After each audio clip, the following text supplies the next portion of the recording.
A woman vanishes without a trace in Oregon. 3 years later, hikers make a discovery that will shock an entire community.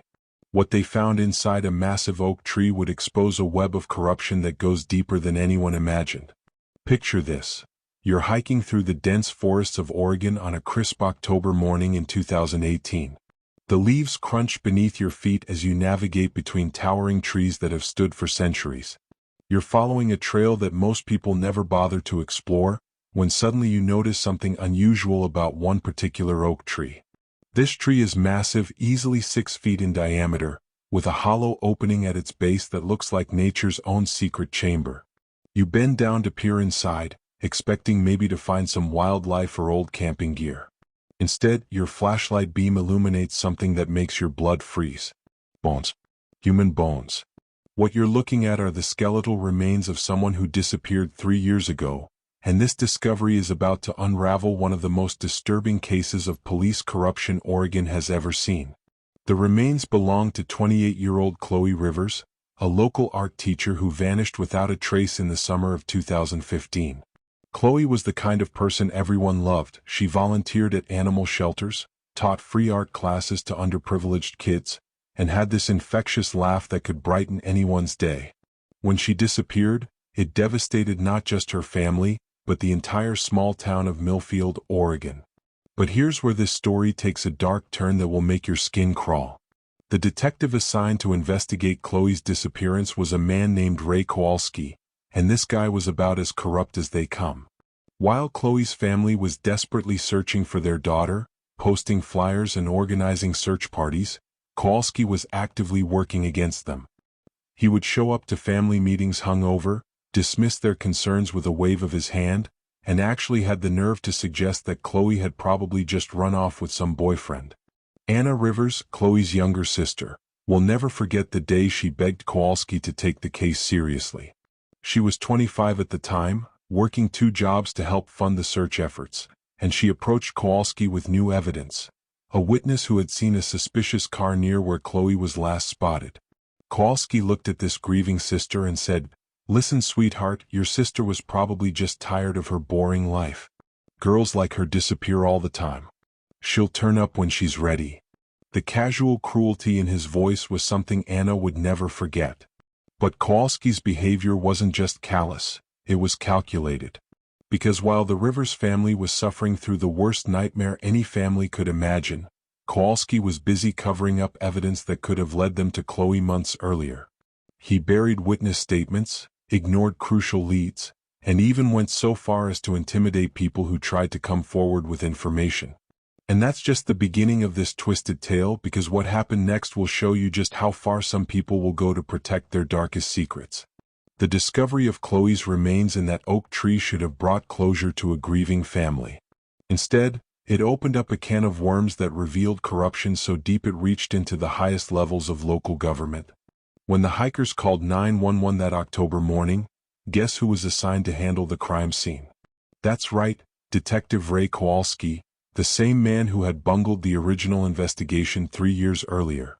You'd think Kowalski would show some humility, maybe acknowledge that he could have done better the first time around. But this guy doubled down on his arrogance.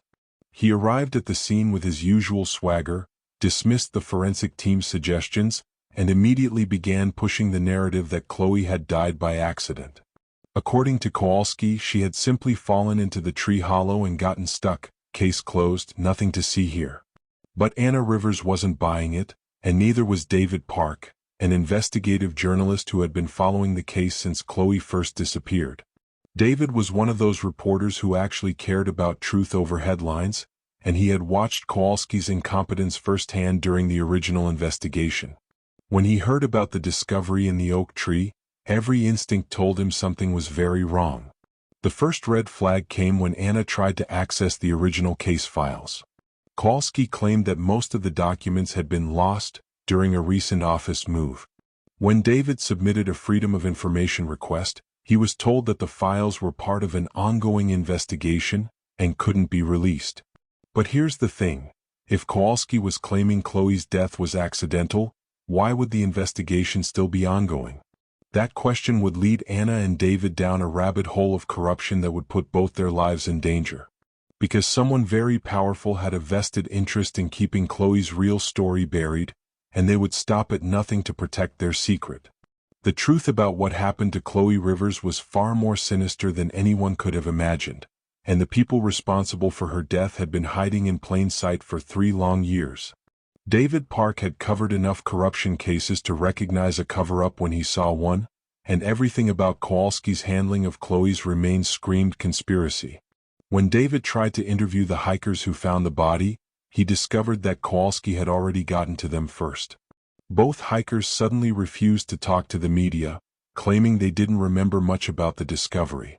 One of them, Jake Morrison, actually seemed terrified when David approached him outside his workplace. But here's where things get really disturbing, and you're going to hate Kowalski even more after you hear this next part. Anna Rivers was determined to get answers about her sister's death, so she decided to visit the oak tree herself. She needed to see the place where Khloe had been found, to try to understand what had happened in those final moments. When she arrived at the forest location, she was shocked to find that the entire area had been sealed off with police tape, even though the body had already been removed days earlier. As she stood there trying to process why the scene was still restricted, Kowalski appeared out of nowhere. "What the hell do you think you're doing here?" he growled, his breath reeking of alcohol even though it was barely noon. Anna explained that she just wanted to see where her sister was found, that she needed this for closure. Kowalski's response was so cruel it still brings tears to Anna's eyes when she talks about it. He looked at this grieving woman and said, "Your sister got what she deserved. She was always sticking her nose where it didn't belong, just like you're doing right now. Keep pushing and you might end up in a tree too." The threat was clear, and it confirmed what Anna had suspected all along. Kowalski knew more about Khloe's death than he was letting on. But why would a police detective threaten a victim's family member? What was he so desperate to hide? That's when David Park made a discovery that changed everything. While digging through old newspaper archives, he found something that Kowalski had overlooked. 3 weeks before Khloe disappeared, she had filed a police report about being followed by a strange man. She described feeling watched wherever she went, finding her car windows down when she was sure she'd left them up, and receiving anonymous gifts left on her doorstep. The officer who took her statement? Ray Kowalski. But here's the part that will make your blood boil. Kowalski had buried that report. It never made it into the official case file when Khloe disappeared. He had deliberately hidden evidence that his own victim had been stalked before her death. This wasn't just incompetence anymore. This was criminal obstruction of justice. And this revelation was about to expose something even more shocking about Detective Ray Kowalski. David immediately brought this information to Anna, and together they realized they were dealing with something much bigger than a botched investigation. If Kowalski had buried the stalking report, what else had he hidden? They decided to track down everyone who had tried to help during the original search for Khloe, to see what information might have been suppressed. Their first stop was Margaret Chin, an elderly woman who lived near the hiking trail where Khloe's car had been found abandoned. Margaret remembered seeing Khloe that day, but she also remembered something else, a dark blue sedan that had been parked in the same area for hours. She had mentioned this to police, but when David asked to see her statement, they discovered it had never been officially recorded. Even worse, Margaret revealed that Kowalski had visited her house personally after she called in her tip. He told her that she was mistaken about the car, that her memory couldn't be trusted because of her age, and that she should stop spreading rumors that might interfere with the investigation.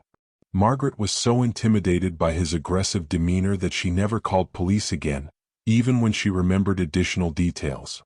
But the most damaging evidence came from Tommy Valdez, a maintenance worker who had been cleaning the park restrooms on the day Khloe disappeared. Tommy had witnessed something that could have cracked the case wide open, but Kowalski made sure his testimony never saw the light of day. Tommy told Anna and David that he had seen a man dragging an unconscious woman toward the forest around sunset on the day Khloe vanished. The man was tall, wearing expensive clothes, and drove a dark blue luxury sedan. Tommy immediately called 911, and Kowalski himself responded to the call. But instead of taking Tommy's statement seriously, Kowalski accused him of being drunk on the job and threatened to have him arrested for filing a false report. "He told me I didn't see nothing," Tommy explained to Anna and David. Said if I kept talking about it, he'd make sure I lost my job and went to jail. I got kids to feed, you know? I couldn't risk it. The guilt in Tommy's voice was heartbreaking. He had been carrying the burden of staying silent while a family suffered for 3 years. This pattern was becoming clear. Kowalski hadn't just failed to investigate Khloe's disappearance properly, he had actively sabotaged the investigation. But why would a detective work so hard to prevent a murder case from being solved? The answer to that question would reveal a conspiracy that reached much higher than anyone suspected, and it would put Anna and David in the crosshairs of some very dangerous people. As Anna and David dug deeper into the evidence that Kowalski had buried, they started to notice something disturbing about the witnesses he had silenced. Every single person who claimed to have seen a dark blue luxury sedan was either threatened, intimidated, or dismissed. This wasn't random incompetence. This was a systematic cover-up designed to protect someone specific. The breakthrough came when David managed to track down the original 911 dispatch logs from the day Khloe disappeared. These records couldn't be altered or destroyed because they were automatically backed up to a state database. What he found in those logs made his hands shake as he read them.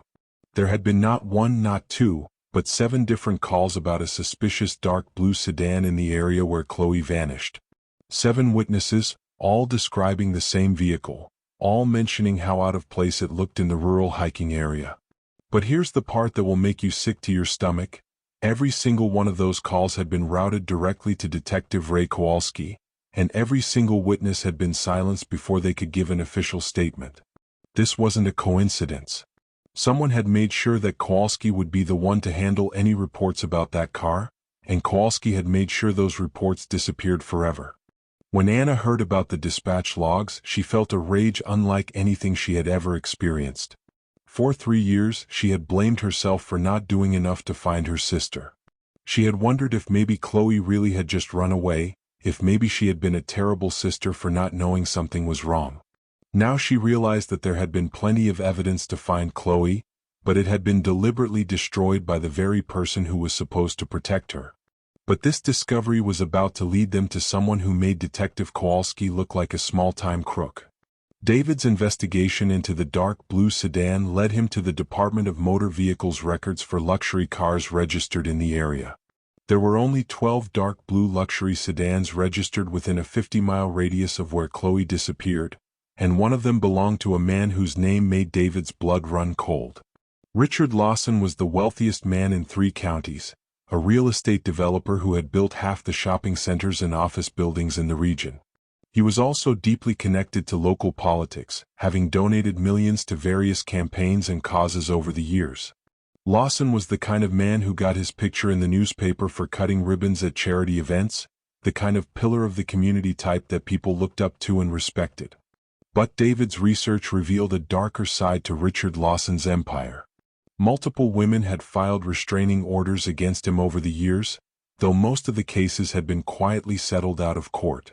There were whispers about his aggressive behavior toward female employees, rumors about inappropriate conduct that somehow never stuck. And most disturbing of all, 2 other young women had gone missing in areas where Lawson owned property, though their cases had never been connected. When David tried to investigate these connections further, he hit wall after wall. Court records had been sealed, witnesses had moved away or refused to talk, and police reports had gone missing. It was starting to look like Richard Lawson had an entire network of people protecting him from consequences. And guess who was at the center of that network? Detective Ray Kowalski. This realization led Anna and David to a horrifying conclusion: Kowalski wasn't just incompetent or lazy. He was actively working for Richard Lawson, using his position as a police detective to cover up Lawson's crimes. Every witness Kowalski had silenced, every piece of evidence he had buried, every threat he had made, it was all designed to protect a wealthy predator who thought his money made him untouchable. But Anna Rivers was about to prove him wrong, and her next move would put her life in serious danger. Anna decided that if the official channels were corrupted, she would have to find evidence on her own. She knew that Kowalski kept case files at his house, because she had seen him loading boxes into his personal car after claiming the office files were lost. If she could get access to those files, she might find the proof they needed to expose both Kowalski and Lawson.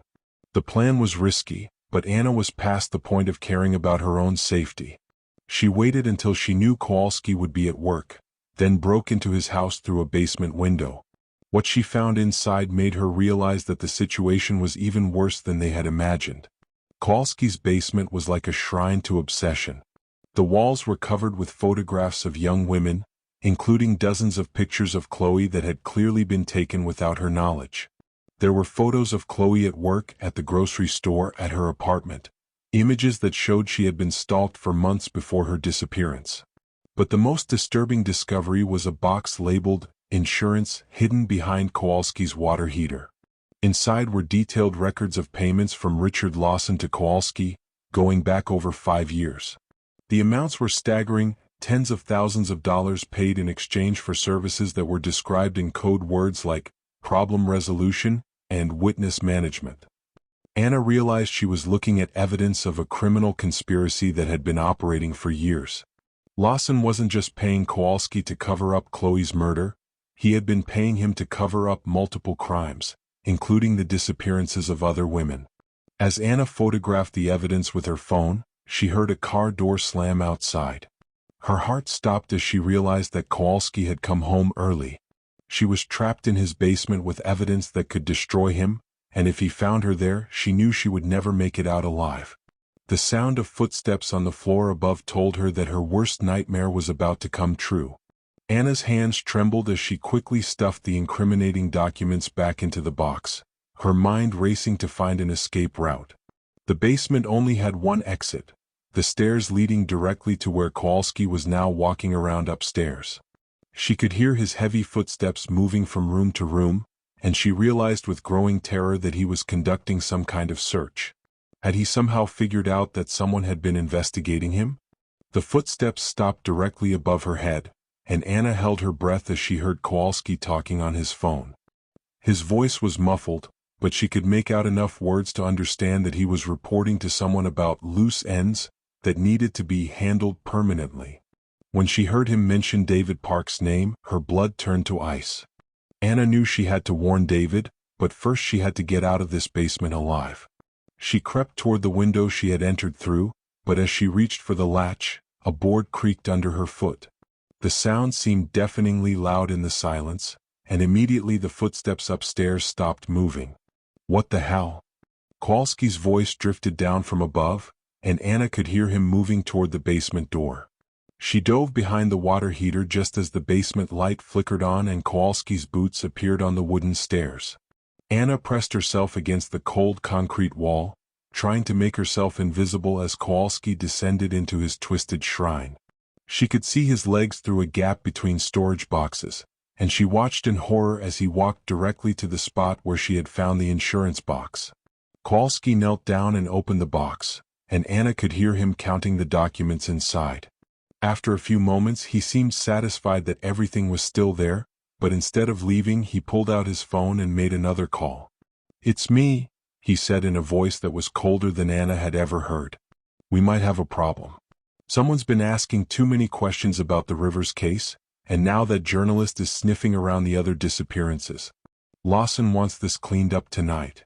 Anna's heart hammered in her chest as she realized she was listening to them plan David's murder. She had to do something, but she was trapped with a corrupt cop who wouldn't hesitate to kill her if he discovered her presence. That's when her phone vibrated with a text message. The sound was barely audible, but in the deadly silence of the basement, it might as well have been a fire alarm. Kowalski's head snapped up, and Anna watched his boots turn in her direction. She knew she had seconds before he found her, and in that moment of desperation, she made a decision that would change everything. Anna burst out from behind the water heater and sprinted toward the stairs, hoping to reach them before Kowalski could react. But the corrupt detective was faster than she expected, and his hand closed around her arm just as she reached the bottom step.